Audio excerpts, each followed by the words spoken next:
are a dynamic duo and have been since I met them about 12 years ago.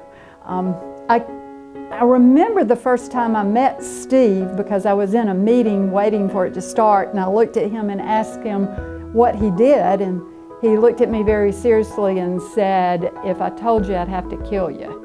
And at that point, I didn't know Steve, and he never cracked a smile, so it kind of scared me a little bit, and I didn't ask any more questions, believe it or not. They live out what it means to be community servants.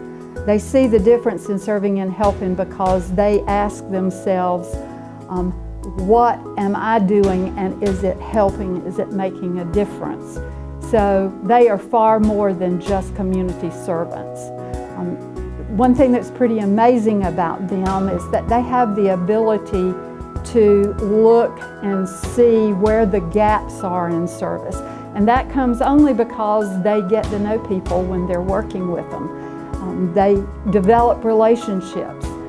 People learn that they are trusted people and that they can confide in them, not just about temporary situations, but about their lives in general. I think when every pastor dreams about what they'd really like in their church, what they dream about is a room full of Steve and Linda Cutcliffes. That's what we all want, because Steve and Linda are so dedicated.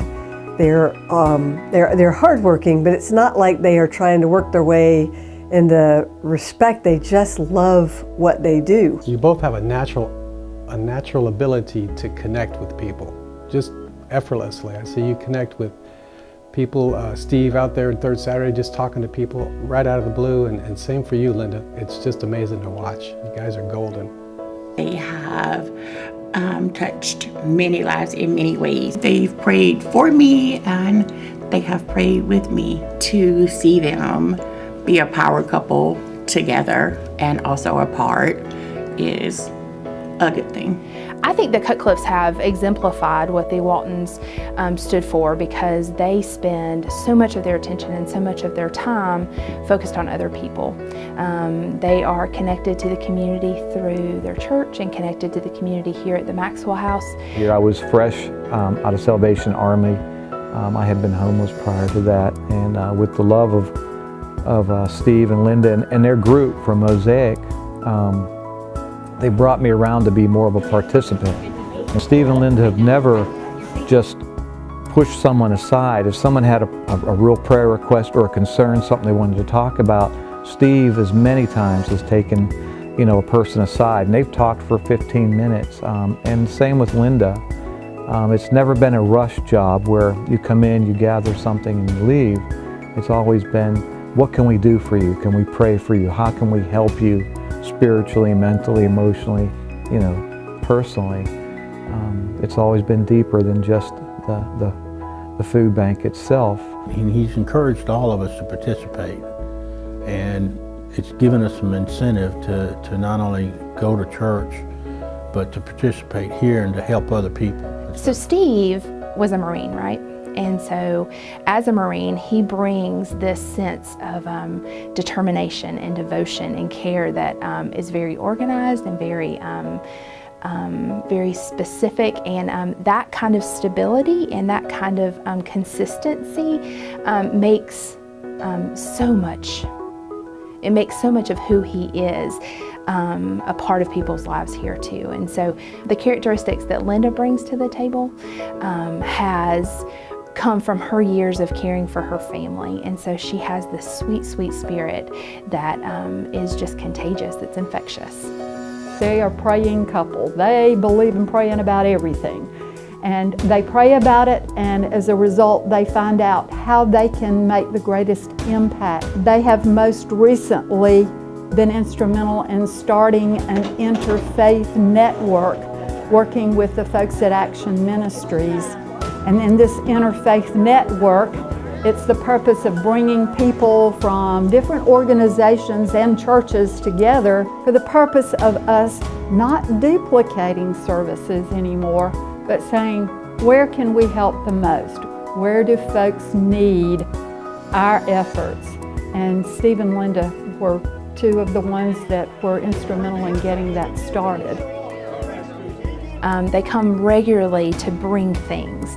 And when they bring food and when they bring toiletries and when they bring those items that people need to take care of themselves, I think that they bring so much more. I think that they bring hope and they bring joy and they bring, in some ways, forgiveness. And they've been working the food pantry for years, patiently watching this seed grow. And what happens when Linda and Steve get involved with a thing, because of their patience, because of their stick-to-itiveness, because of their faithfulness, things bear fruit. My very first encounter with them, they looked at me and they said, "If you need anything, you call us." I didn't know what that meant at first, and I think it took a while for me to understand that when they say, "If you need anything, call me," they really mean it. One thing that specifically comes to mind is all your work and dedication at the Maxwell House.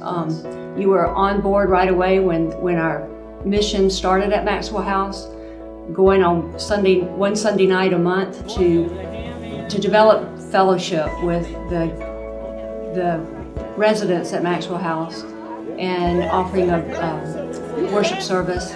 That went on to develop friendships, and as you develop friendships, the atmosphere within Maxwell House began to change, and we could see a positive change. People were developing more community, they were caring for each other, and it became a place that people liked to be. They are truly a married couple of God. Thank y'all. Steve a good man. Steve, when I was in the hospital and they were finna amputate my right leg, they had already amputated my left leg. Steve, wife, Dad came to see me when I had my open heart surgery. Congratulations, Steve and Linda Cutcliffe. You deserve this award and more, and if we could give you more, we would. To Steve and Linda, I say congratulations from a good friend and a fellow traveler. I feel like I'm blessed to know both of them, and they've been an inspiration for me to get up each day and try to help someone else and not just me.